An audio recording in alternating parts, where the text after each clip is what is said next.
Welcome to Private Club Radio, your weekly source for industry education, news and discussion. Broadcasting from Tampa, Florida, ladies and gentlemen, here is your host, Gabriel Aloisi. Hey, welcome to another edition of Private Club Radio.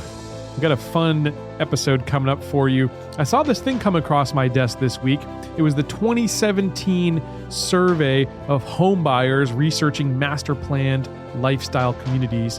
And it was done by Private Communities. And I was like, I got to have these guys on here. So I reached out to Ben Keel, who is the director of sales and marketing for Private Communities Online, and said, hey, Ben, can you come on, talk about some of the survey data? So we're going to do that. There were some interesting insights from their survey that you'll want to see. And he'll talk about that survey, which you can get from their website, privatecommunities.com. So just a couple little tidbits here before we get Ben on. If you haven't already done so, I'll be giving a webinar with the National Club Association in conjunction with them on August 31st. You can sign up at nationalclub.org.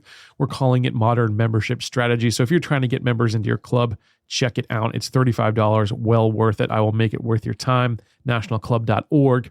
The other thing that happened this week was Amazon began stocking the definitive guide to membership marketing so that people can actually order it on Prime and get it with one-day shipping, which is awesome. Completely floors me because when I wrote that book, it's so very specific to this industry that I could never imagine that we've sold as many copies as we have, but it's really caught fire, and Amazon is now letting people buy it and get it next day, which is super cool. So if you've got a membership committee turning over, I would ask you just to consider purchasing a copy for each member on that committee, or at least the chair and the general manager and membership director at your club, because this is a vital guide for clubs out there. And a lot of people are having success putting these principles into place at their club, and I don't want you to miss out. So if you're on Amazon, just search for Aloisi or search for Definitive Guide to Membership Marketing or something like that, and it'll pop right up there, and now you can get it next day. Pretty cool. All right, without further ado, I'm going to get Ben on here. So Ben Keel is the director of sales for privatecommunities.com. For the last 5 years, he's led sales and retention efforts for that website. Ben's responsible for implementing a new sales program, improved client services systems, and strategy for growth within the niche market of privately developed master planned communities. Ben's highest priority is building upon the community's 20-plus year reputation as a good citizen that values strong and long-standing customer relationships. He's a goal and process-driven sales leader, and Ben works with some well-known golf communities around the country, such as Kiowa Island, Reynolds Lake Oconee, the Cliffs, and Ballin Isles. Ben, welcome to Private Club Radio. Hey, thanks for having me. Ben, I'd like to just start off with a little bit about privatecommunities.com and how your website works and how clubs can benefit from your service. Well, it's pretty simple. For the consumer to engage on our site, they're going to Google, Yahoo, and Bing, the major search engines, and they're looking for, again, keywords that are associated with their lifestyle, dream lifestyle, if you will. So if they're typing in gated golf communities in Florida, we're going to be positioned both organically as well as with some paid ads to pull that traffic into our site. And from there, the consumers can browse and research communities that are paying to be in front of the audience. Right. However, from our side, we try to target clubs and communities that match up to our niche audience. We're not looking for subdivisions, but again, we also have transitioned from not just private gated clubs to many different types of clubs. Okay, nice. So how many users are actually coming to your site on a monthly basis or a weekly basis, or however you track that, Ben? Well, based on our Google Analytics, and you can visit this on other third-party sites like maybe Quantcast to research our traffic and demographics, we typically have 75,000 unique visitors and well over 1 million visitors per year. So we've established ourselves in this market as the leader in helping connect consumers with lifestyle communities. And for people that don't really understand how that number, relates in context, your average business website probably is, or your club website, probably attracting 500 to 1,000 people. So this obviously opens up a much larger net, as you explained, in terms of attracting folks to find out a little bit more about the club. Correct. And we try to position it in an unbiased fashion, and then we'll reinforce our value and our brand every 2 weeks. We have a newsletter product that goes out where clubs can actually pay for premium spots to promote their communities as a whole. And again, we're trying to connect the consumer to inform them and brand the communities, with an unbiased position. Yeah, well, you guys just did a recent survey and you've got some really cool data that's just come out. I was reading your report this week and I wanted to bring you on to let folks know what's going on. So, can you give people kind of an overview of some of the data that you've just put together? Sure. What we try to accomplish with our market is to get a sense of the buyer behavior of our audience. Our audience is typically the boomer audience, the 45 to 65 plus. They're looking for lifestyle communities, not just a home for sale or just real estate. So it's typically the club lifestyle environment or the active adult type of environment. So we surveyed just over 40,000 of our email addresses that are in our database to try to get a sense of where their mindset is, where their price points are, what amenities are most important to them. And we've had some really great results. Yeah, what are some of the data points that really stuck out for you, or some things that were just unexpected that came out of this survey?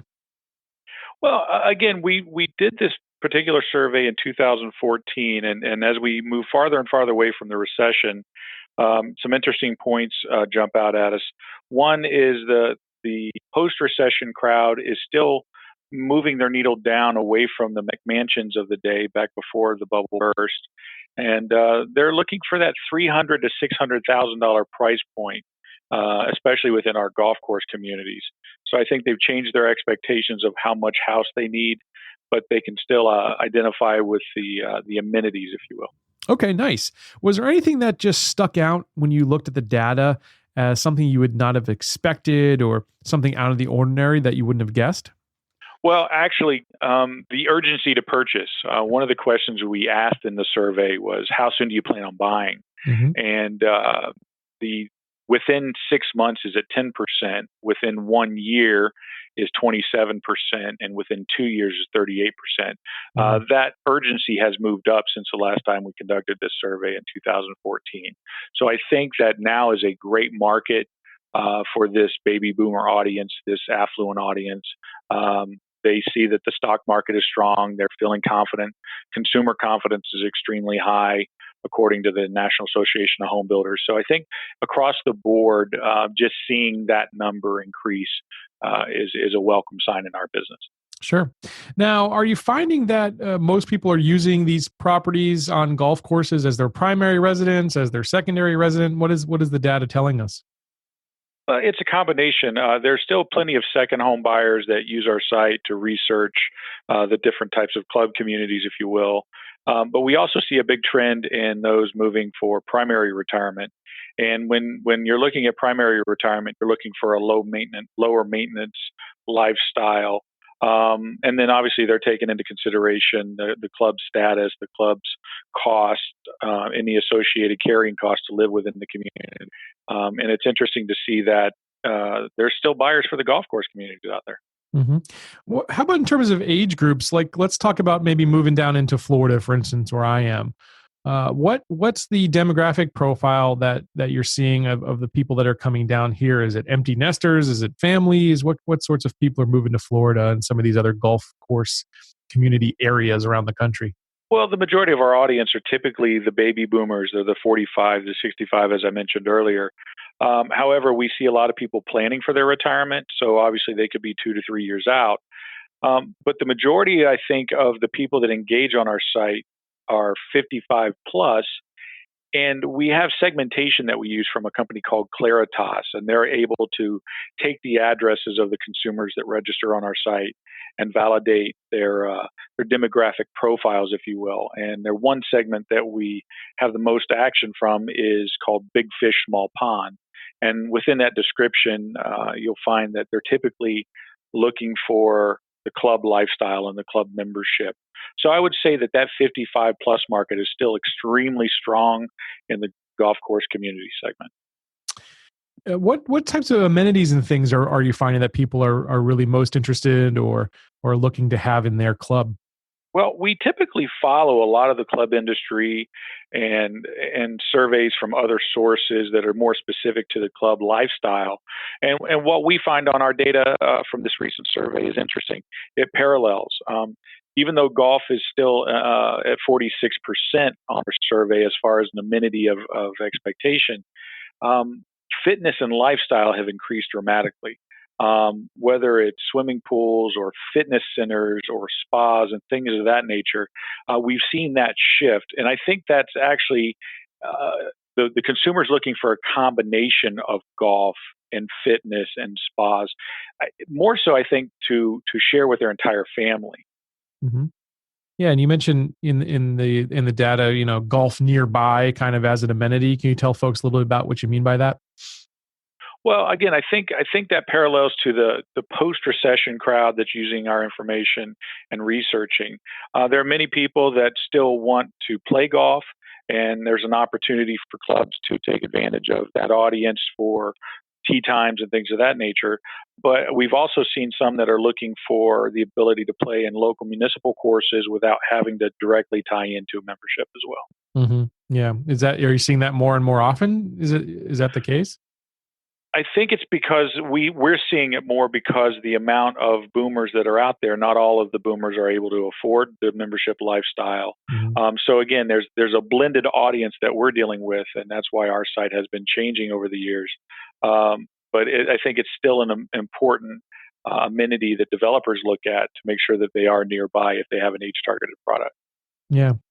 Well, let's talk about a little bit about how your site works and how you guys work with clubs. If someone was interested in working with private communities, what's the process? Well, typically, what we look for first are clubs that have a direct relationship with a need to promote real estate. As our site is, again, it's a resource tool for people looking for their perfect lifestyle. In many cases, again, being golf. They are also typically looking for a house as well, but they're starting with the lifestyle. Hmm. So the communities that have a set focus on keeping new residents coming in, filling up any open inventory, or making sure that resale homes are being moved through the market as well, that typically all lends well to the club to make sure that they're keeping the retention of their membership and new membership increasing. Yeah. Now, tell me about some of the services that you offer, Ben. I know you guys have some pretty incredible things that you can do with the data that you're collecting because you have so many people landing on your website and filling out these surveys and things. You're creating quite a database of information over there. Well, typically the data is from the aggregate of all the people that engage on our site. Obviously, the communities pay to advertise to be on our site. So, therefore, anyone who engages directly with them, it's proprietary. So, we're not sharing any individual information. But from high level, from 30,000 feet, we can then start basing some surveys and get some engagement responses from those consumers just to try to give our guidance, if you will, to those communities on best practices for marketing and sales. So if you're looking at this at a high level and your club again, let's say like in Florida or Palm Springs or in the desert or whatever, what are the best practices in order to attract these folks to your club? What would you be suggesting, Ben? Again, I know that many of the clubs are involved with social media campaigns, targeted campaigns with pay-per-click and AdWords and things of that nature. There are plenty of other resources. As a portal site, what we try to explain is that it's a wide net. You have to continue to put yourself out there to a wide audience of opportunity because there's so much competition. Too many exclusive clubs feel that they're the best in town and the only club in town. When in fact, when you start looking at how many of the clubs that are out there, it's a pretty competitive marketplace. So making sure that you position yourself in front of the right audience using demographic data, making sure that you're positioning yourself digitally as well as maybe any other print ads or radio spots or TV spots that you may have. And then again, my biggest advice to so many clubs is don't forget about the real estate component.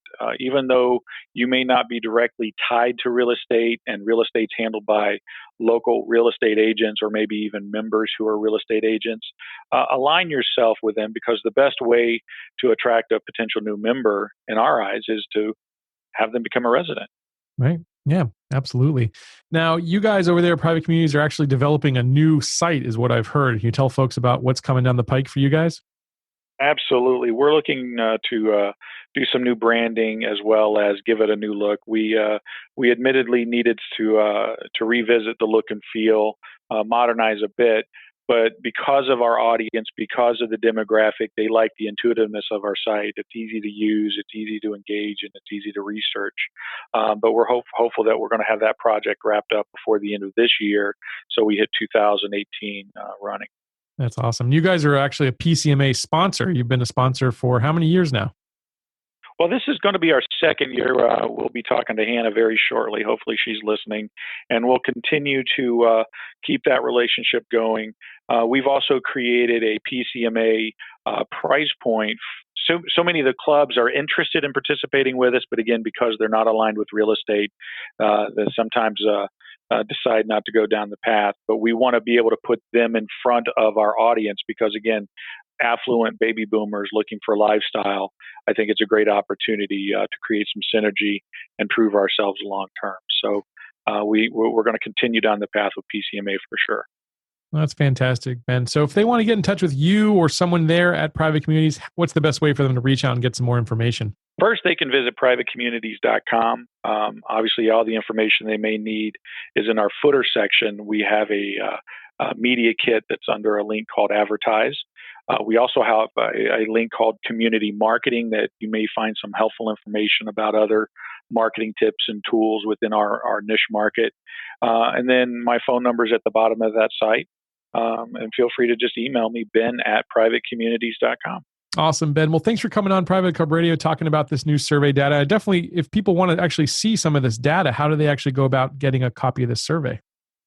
Again, we'll be posting that on social media. So if you're following me on LinkedIn or Twitter, we'll be happy to share it there. But feel free just to request the survey information. I'll send them a PDF. My email again is ben@privatecommunities.com. Awesome, Ben. Thanks so much for joining us today. Thank you very much for having me. Ladies and gentlemen, that's going to do it for this episode of Private Club Radio. We'll catch you next week. And in between then, make sure you go vote for the next episode. We've got privateclubradio.com/vote set up so you can suggest the next topic for the show. And you can join us on our Facebook group, the Private Club Radio Listeners Forum. Just search for it on Facebook. It's a private group. And just knock on the door, say the secret word, and I'll let you in. All right, guys, I'll see you next week. Until next time, here's to your membership success. Private Club Radio is brought to you by the Private Club Agency, the premier marketing and design firm dedicated to helping clubs increase and retain their membership. Visit privateclubagency.com to learn more.